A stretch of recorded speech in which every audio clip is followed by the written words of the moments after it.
Bonjour à tous, j'espère que vous vous portez bien.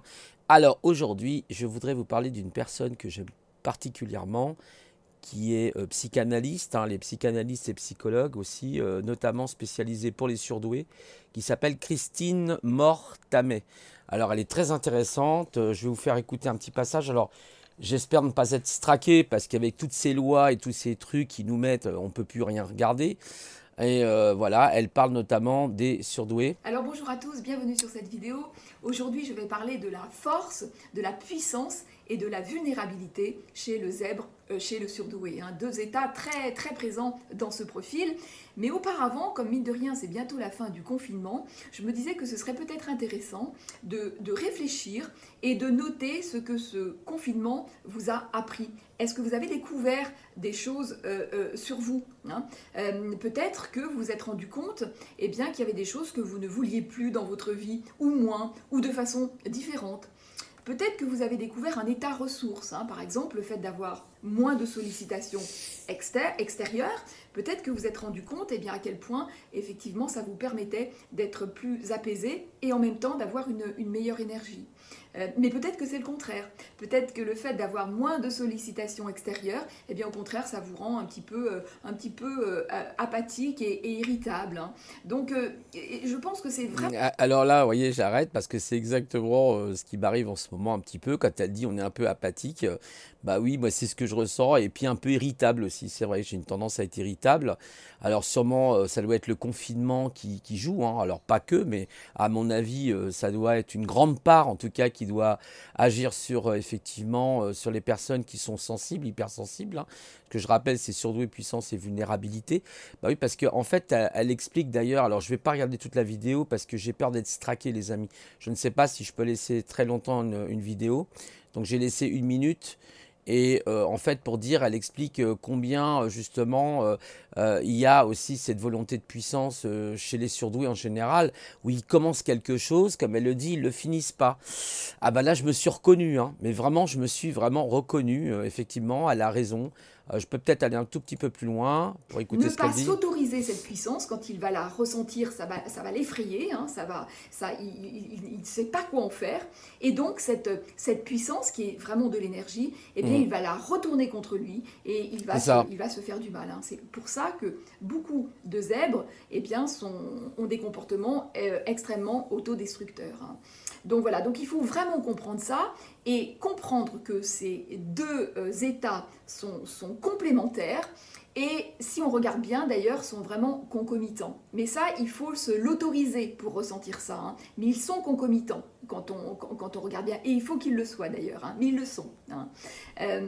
Donc voilà, donc l'idée c'est de les, encore une fois, de les associer et puis de faire une espèce de danse comme ça avec ces deux caractéristiques. Et là, vous allez obtenir quelque chose de très chouette. Et quand je parle de concomitance, c'est vrai que si on est à l'écoute de soi-même, on voit bien que dans cet état de puissance, il reste cet état extrêmement extrêmement vulnérable. Et dans cette vulnérabilité, si on l'accepte, si on est OK avec ça, si on se l'accorde, si on l'écoute, on voit à quel point ça déclenche de l'énergie. Hein. Donc encore une fois, c'est Mmh. vraiment deux états concomitants. Et d'ailleurs, ce qui se passe aussi, c'est que parfois, dans la relation à l'autre, le zèbre qui dégage une énergie particulière, l'autre, parfois, nous renvoie quelque chose de très dur, qui correspond à l'énergie qu'il ressent, qui peut d'ailleurs ne pas le mettre tellement à l'aise. Et le zèbre, lui, à l'intérieur, il se sent extrêmement vulnérable, sans filtre. Mmh. Et donc, c'est quelque chose qui peut, là aussi, il faut le comprendre, parce que quand on ne le comprend pas, ça peut être inhibant, et ça peut mettre le zèbre qui ressent tout mal à l'aise. Parce que l'autre lui renvoie une image très forte, et lui se vit comme quelqu'un de vulnérable. Et voilà. Et ça peut créer comment on appelle ça? Ça peut créer un malentendu. Hein. Voilà, alors ce qui se passe aussi, c'est qu'il y a beaucoup de zèbres, parfois qui entreprennent des choses alors avec leur belle Oui, énergie, c'est ça, ils voilà. y vont à fond la caisse. À fond la Et gamelle. puis, dans un second temps, il y a ce moment de vulnérabilité, C'est de ça. doute, et puis du coup, eh bien, ils ne savent pas gérer, ils arrêtent, et puis voilà, et c'est comme ça qu'on voit eh bien, des zèbres qui commencent plein de choses et qui ne finissent pas, et qui se désespèrent en se disant, mais vraiment, je suis trop nulle, je suis vraiment, je dysfonctionne totalement, j'ai pas ma place dans ce monde, je m'en sors pas, les autres avancent et moi, eh ben, je tourne en rond. Donc voilà, donc ça c'est vraiment, encore une fois, quelque chose à comprendre, à accepter et voir et ressentir à quel point, quand on a compris le truc, à quel point c'est vraiment très très chouette, et bien encore une fois, de faire une espèce de danse comme ça entre ces deux caractéristiques. Hein. Voilà, donc n'hésitez pas à commenter, à liker, à partager, à vous abonner si ça n'est pas déjà fait, et je vous dis à très vite dans une prochaine vidéo. Voilà, donc c'était donc Christine, hein, vraiment que j'adore, je trouve vraiment très pertinente, hein, son vocabulaire très riche, hein, les concomitances, vous voyez, c'est vraiment... Et puis elle a cette énergie, hein, on sent qu'il y a quelque chose, elle est toujours joyeuse, etc. Vraiment, c'est une personne très intéressante. D'ailleurs, je vais lui mettre un pouce aussi, tiens, voilà, en même temps que je fais la vidéo. Et donc, je vous conseille vivement, si certains ça les intéresse, qui sentent qu'ils sont effectivement différents, bah, de vous abonner à sa chaîne parce que franchement, c'est une personne que je trouve très intéressante. Il y a d'autres personnes, il y a aussi une psy à la maison qui s'appelle Catherine, je crois son prénom, et puis d'autres que je connais moins.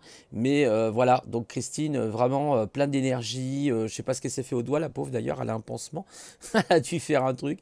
Alors, c'est vrai ce qu'elle dit, hein, c'est vraiment ça. On commence quelque chose, moi c'est souvent, ça m'arrive souvent, je suis passionné par quelque chose, et puis quelquefois ben, je suis interrompu, j'arrête pour X raisons, et effectivement je me sens plus à la hauteur, ça m'est déjà arrivé, vous inquiétez pas, à plusieurs reprises d'ailleurs, et je me sens voilà, en infériorité, par exemple par rapport peut-être qui sait, à une autorité supérieure à moi, ou des choses comme ça, et donc c'est... La personne vous le renvoie en quelque sorte, c'est comme un miroir.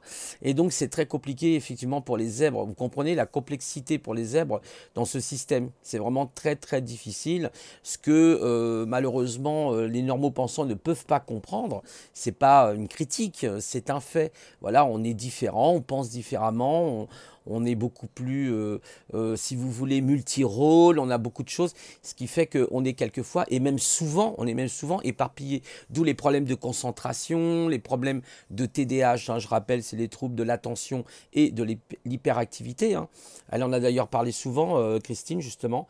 Voilà, je voulais faire cette petite vidéo pour rendre hommage un peu à des youtubeurs, des youtubeuses comme ça qui sont très intéressantes. Je vous conseille vraiment de l'écouter si vous vous sentez concerné, bien sûr, hein, par le sujet. Et puis voilà quoi, donc c'est toujours agréable. Alors on pourrait dire qu'il y a un effet de rebond ou un effet, vous savez, de, comment on appelle ça, de miroir. Où on se dit, bah, je me reconnais parce que, mais bah oui, non, mais après, vous le savez, vous le savez pas. Vous savez tout de suite quand une personne parle sur la même fréquence que vous, il y a une forme je dirais, de résonance, et puis après vous êtes même en résilience avec vous-même, donc c'est très très intéressant de voir que le développement, si vous voulez, par exemple d'une psychanalyste, hein, parce qu'elle est psychanalyste en particulier, et psychologue je crois aussi, enfin je sais pas, elle doit avoir des diplômes comme ça, mais il me semble qu'elle est surtout psychanalyste, hein. Elle est spécialisée justement pour les personnes, les adultes et aussi les enfants surdoués, et donc c'est très intéressant de voir effectivement qu'on retrouve souvent ce même schéma hein, chez les surdoués, qui est l'hyperactivité, le fait qu'ils ne se sentent pas toujours bien intégrés, voire pas du tout intégrés à la société. C'est ça la complication, hein. Je vous l'ai toujours dit. Ils sont borderline, bah oui c'est mon cas, je suis très borderline par exemple, je suis très fouillis, j'ai énormément de mal à ranger mes affaires par exemple, hein. Je vous avoue que c'est un gros défaut. Alors bien sûr j'y arrive, mais je sais aussi me retrouver dans mon bazar si vous voulez, donc je sais où j'ai mis tel papier ou tel bouquin ou telle note ou tel objet, vous voyez, parce que je sais il est où, parce qu'avec ma mémoire, j'arrive à savoir où sont à peu près mes affaires, comme j'ai une mémoire photographique extrêmement puissante. Donc j'arrive facilement à retrouver, si vous voulez, les objets qui pour vous seraient, mais c'est pas possible, comment il fait, quoi. Bah, c'est comme ça, je suis assez borderline, c'est mon gros problème. Alors borderline, on peut l'être physiquement, enfin on peut l'être évidemment avec tous les objets qui nous entourent, on peut être borderline dans son esprit, je sais pas, mais vous avez remarqué que je saute d'une idée à l'autre quelquefois, donc c'est pas toujours facile à gérer, hein. Je vous dis souvent, ah ça y est, je suis encore passé du coq à l'âne, et maintenant j'ai même trouvé une expression du coq à la girafe, même quelquefois, parce que la girafe est beaucoup plus haute, hein, que l'âne. Bon voilà, donc c'est vrai que j'aime bien cette personne. C'est vraiment quelqu'un, moi je vous conseille pour ceux qui se sentent concernés, hein, qui se sentent en, en osmose hein, avec ce qu'elle dit, bah, de s'abonner à sa chaîne parce que c'est assez intéressant. Alors elle ne fait pas des vidéos tous les jours hein, par contre, hein, mais c'est vrai que c'est toujours intéressant. Vous avez aussi Catherine, hein, une psy à la maison, qui est bien aussi, j'aime bien l'écouter. C'est plus calme déjà, mais elle a de l'énergie Catherine, attention, hein. Elle a aussi beaucoup d'énergie. Ah, voilà. D'ailleurs je dois l'avoir ici, je crois qu'elle a fait une vidéo aujourd'hui dans mes notifications. Je devais la voir tout à l'heure. Bah, elle est là, voilà. Alors bonjour à tous. Ça, c'est plutôt Catherine qui, elle, est une psy à la maison. Intéressant aussi. Hein. Bon, je ne vais pas faire tout écouter parce que j'ai peur d'être straqué. Je vous dis, voilà. Donc, c'est différent. Elle est beaucoup plus jeune. C'est une autre approche encore. Hein, mais ça se ressemble hein, en général. Vous regardez. Il y a une personne aussi que j'aime bien. C'est Siegfried. Alors, lui, par contre, c'est plutôt un neuropathe, je crois.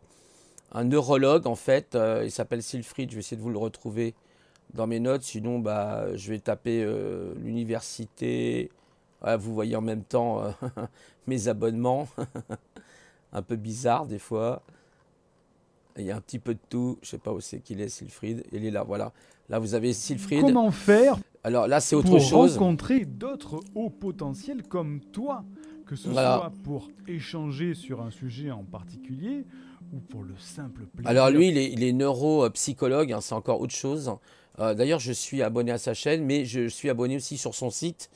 Alors, il y a des formations gratuites qu'il donne, justement, qui sont très intéressantes. Alors après, il y a des formations aussi payantes. Hein. Là, je vous avoue que là, c'est pas donné. Hein. Mais bon, après, c'est à chacun de voir. Hein. Il y a un côté, effectivement, vous pouvez avoir par exemple, vous pouvez avoir des contacts téléphoniques avec lui la demi-heure ou l'heure, mais c'est très cher. Alors, moi, je trouve que c'est très cher. Après, il faut bien qu'il vive. Hein. Voilà, il fait pas comme on dit, dans le dilettantisme, hein, donc il est bien obligé de gagner sa vie. Et là, donc, bah, c'est intéressant, c'est un autre niveau. Il fait référence souvent aux Jedi en parlant des surdoués, des zèbres, et puis aussi des X-Men. Donc, assez intéressant, Siegfried aussi. Là, il a même des tests hein, en ligne, vous pouvez regarder ses tests, c'est très intéressant pour ceux qui veulent les faire. Moi, j'ai fait un test sur la psychanalyse, alors je ne sais plus comment elle s'appelait, cette psychanalyse qui a fait un test justement, et vous êtes noté, je crois, sur 17 points, ou 17 ou 18 points, je ne sais plus, ouais, 17 points, et j'ai fait 15. Donc voilà, je fais partie un peu quand même des zèbres, a priori, selon le profil, les questions.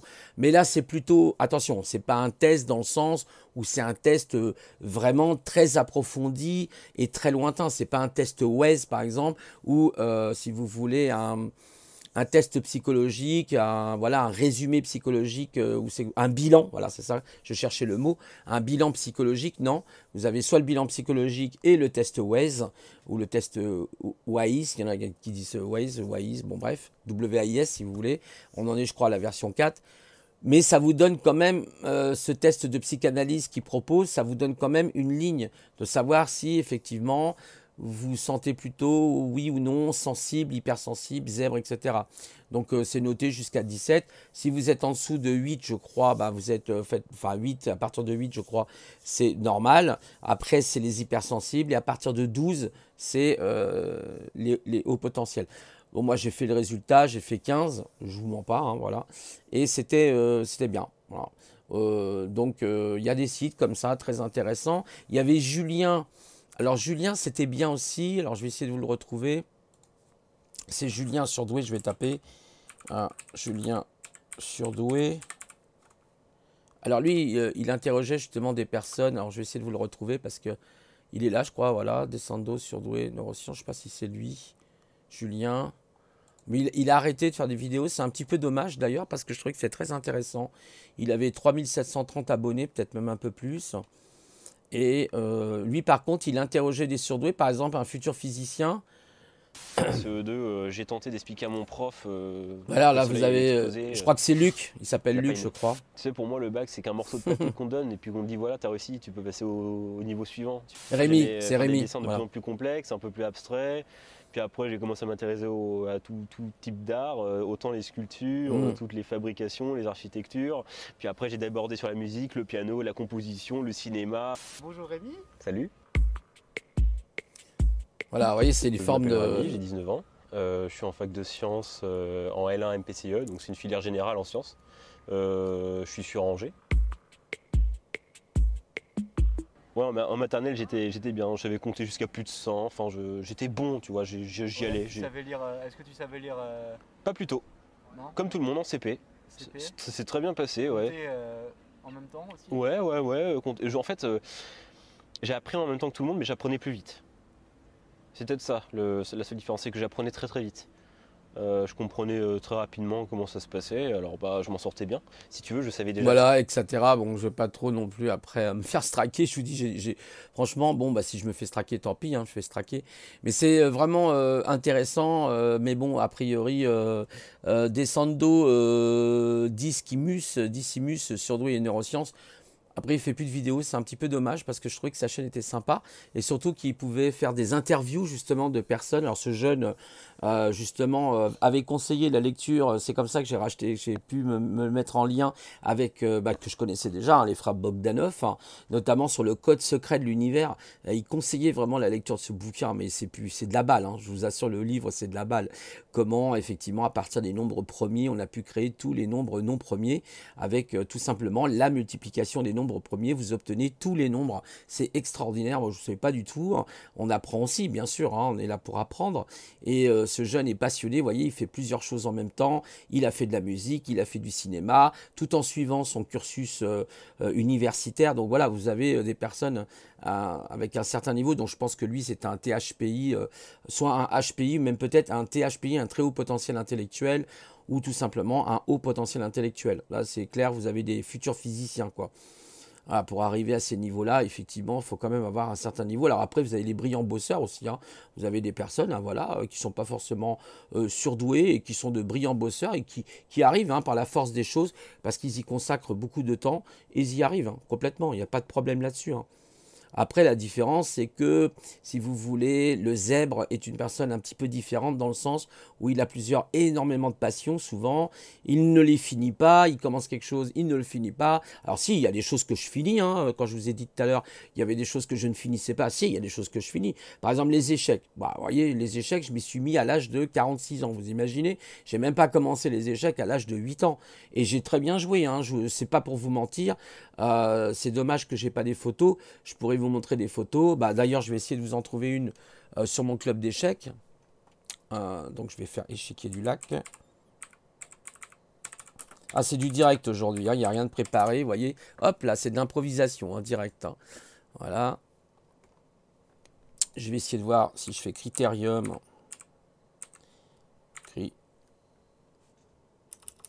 Hop, là. C'est le matin, c'est dur. J'ai du mal le matin, moi. Critérium, c'était... Je sais plus comment j'avais fait. Enfin, je sais pas si je vais retrouver. Non, a priori, j'ai retrouvé pourtant. Essayez de vous retrouver ça. Voilà, vous voyez, là, je vous mens pas. C'est moi, hein, voilà, je suis ici, hein, au milieu. Hein, bon, je suis un peu moins... J'étais bien grassouille à cette époque-là. Alors ça, c'est, on l'appelle l'homme des cavernes. Hein, c'est Luc, hein, super sympa. Avec Géraldine et notre ami, voilà, comment il s'appelle déjà? Oh, un trou de mémoire. Bon, bref, ça me reviendra. Nestor, voilà, Nestor, l'antillais, très gentil, monsieur. Un ancien professeur d'ailleurs de physique. Et donc, vous voyez, j'ai la coupe. Hein. Vous voyez, je vous mens pas, j'ai bien gagné une coupe. Hein. Voilà, c'est moi. Et là, voilà, vous voyez, j'ai gagné la coupe. Voilà. Voilà, voilà. Donc j'avais ramené une coupe, on m'appelle Snakeman, vous voyez, c'était moi, c'est moi qui avais mis le commentaire ici. Et j'avais commencé les échecs. J'avais 46 ans, ouais, c'est ça, 46 ans. Et puis, j'ai gagné des coupes, j'ai gagné des prix personnels aussi, hein. J'ai gagné notamment 2 fois un tournoi dans ma catégorie. Et j'ai été passionné par les échecs parce que j'ai fait quand même 8 ans d'échecs. J'y joue encore, mais moins. J'accroche moins maintenant parce que j'ai l'impression d'avoir fait le tour. Alors que c'est pas vrai, on n'a pas fait le tour des échecs en réalité. Mais disons que bah, c'est... Après, si vous voulez, il y a des choses, voilà, c'est comme ça. Vous voyez, vous avez des études là sur les échecs. Par exemple, vous avez Nathan qui met une étude ici. Alors, qu'est-ce qu'il dit malgré quelques entorses à l'orthodoxie du domaine? Voici une jolie composition de Nathan. Les Noirs jouent et gagnent. Donc, il faut trouver comment, effectivement, les Noirs vont gagner. Sachant que... oui, alors bon, les Noirs jouent et gagnent. Ils peuvent jouer tout simplement si c'est... Ah, c'est les Noirs, pardon. Oui, je ne dis pas les Blancs. Les Noirs jouent et gagnent.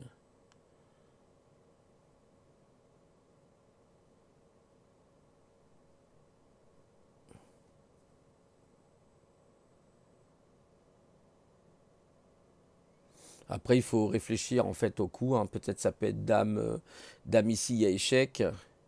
Et puis après, vous avez ici échec. Et peut-être après, on vient ici. Alors, j'ai pas trop calculé, mais voilà, vous avez des problèmes comme ça. Après, il faut y réfléchir. Voilà, donc vous voyez, donc ça, c'était les échecs hein, que j'ai fait. Donc, j'ai fait gagner une coupe. Voilà, bon, après, évidemment, si on arrête un peu de s'entraîner aussi, c'est pas forcément évident. Voilà, donc c'était un petit tour d'horizon ce matin hein, sur des sites. Et puis voilà, vous en avez d'autres. Hein, il y a d'autres sites. Je vous avais parlé de la surdouessance, hein, le salon, enfin le colloque ou le salon, on appelle comme on veut, de la surdouessance, hein, qui était très intéressant. Voilà, donc bah écoutez, sur ces bonnes paroles, je vous laisse et je vous souhaite une bonne matinée ensoleillée, j'espère pour vous, avec un beau ciel bleu. Profitons tant qu'on n'a pas ces avions qui nous polluent. Hein, on a encore toute la nature hein, qui reprend ses droits, ça c'est franchement agréable. Moi franchement le matin quand j'ouvre ma fenêtre et la journée, j'entends ces oiseaux là qui chantent, vraiment ça fait du bien, hein, franchement. Voilà. Et puis, bah, comme je vous disais, il faut se battre hein, dans ce système parce qu'on n'a pas trop le choix maintenant. Ça va être compliqué de plus en plus. Hein. Il faut savoir aussi que même certains zèbres, ils sont sur le front. Hein. Vous en avez dans les gilets jaunes, vous en avez un peu partout aussi. Hein. Ce n'est pas seulement des gens qui se laissent faire en général. Hein. Nous, on a tendance à ne pas se laisser faire, de ne pas se laisser voilà, martyriser par le système, malgré qu'il y ait malheureusement beaucoup de zèbres aussi qui se retrouvent en HP, du coup là c'est plus le haut potentiel, c'est malheureusement l'hôpital psychiatrique, ça c'est très grave, hein. Beaucoup de zèbres se retrouvent aussi dans des situations comme ça, ce sont des éternels incompris, et effectivement parce qu'ils parlent tout seuls, ou parce qu'ils ont crié dans la rue, vous voyez il y a des choses comme ça, ben, ils se retrouvent internés quoi. Hein, sans compter l'appui malheureusement de la délation hein, qu'on voit un peu de plus en plus. Moi, ça m'inquiète beaucoup, ça, hein, cet esprit de délation, de lâcheté, de gens vraiment horribles, quoi. Hein, voilà. Bon, je vais pas revenir sur ça. Je vous avais vu la vidéo sur ce que j'en ai pensé. Voilà, bah écoutez, je vous souhaite une bonne journée et je vous dis ciao et à plus tard. Plus tard.